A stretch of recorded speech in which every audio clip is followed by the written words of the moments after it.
학교폭력 사건이 발생을 해서 교육지원청에 설치된 학교폭력대책심의위원회, 학폭위의 심의 의결까지 거쳤는데 가해 학생에 대해서 학교폭력 아님, 조치 없음 결정이 내려지는 경우도 제법 있습니다. 왜 그럴까요? 첫 번째는 학교폭력 행위로 지목된 그 행위가 과연 있었는지가 불명한 경우입니다. 이런 결론이 나오는 이유도 몇 가지가 있습니다.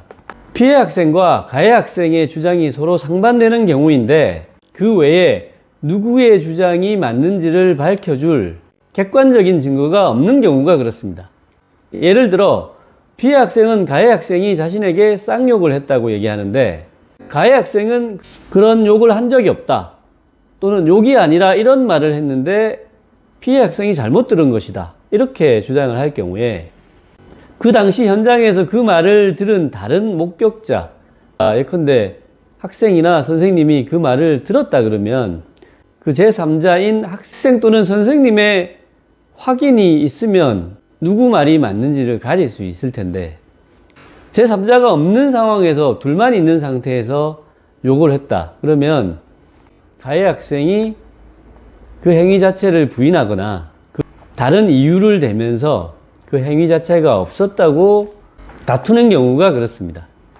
보다 근본적인 이유는 사안 조사는 각 학교마다 설치된 전담기구에서 담당을 하게 되는데 담당 교사가 학교폭력 사안 조사에 대한 경험치가 없거나 아니면 능력치가 부족하거나 또 강제 수사 권한이 없다는 한계가 있기 때문에 학교폭력 사안의 실체관계를 명확히 밝히는 데는 한계가 있을 수밖에 없습니다. 그래서 다행히 현장 CCTV 영상이 존재한다든지 아니면 언어폭력이나 집단 따돌림 또는 SNS를 통한 따돌림 등의 경우에는 그 해당 SNS 또는 메시지 기록이 남아있는 경우, 또 신체 폭행이나 상해와 같은 경우에는 피해 학생의 진단서나 소견서, 심리 상담에 관한 소견서 등이 증거가 될 수 있습니다. 그런데 그런 객관적인 또는 정황 증거가 전혀 존재하지 않는 경우에는 학폭위 심의만으로는 그 사안의 실체에 대해서 결론을 내릴 수가 없는 경우가 많을 수밖에 없고, 따라서 그 경우에는 그 행위의 존재 여부가 불명하다. 그래서 학교폭력 아님, 조치 없음 결정을 내리는 경우가 제법 있습니다.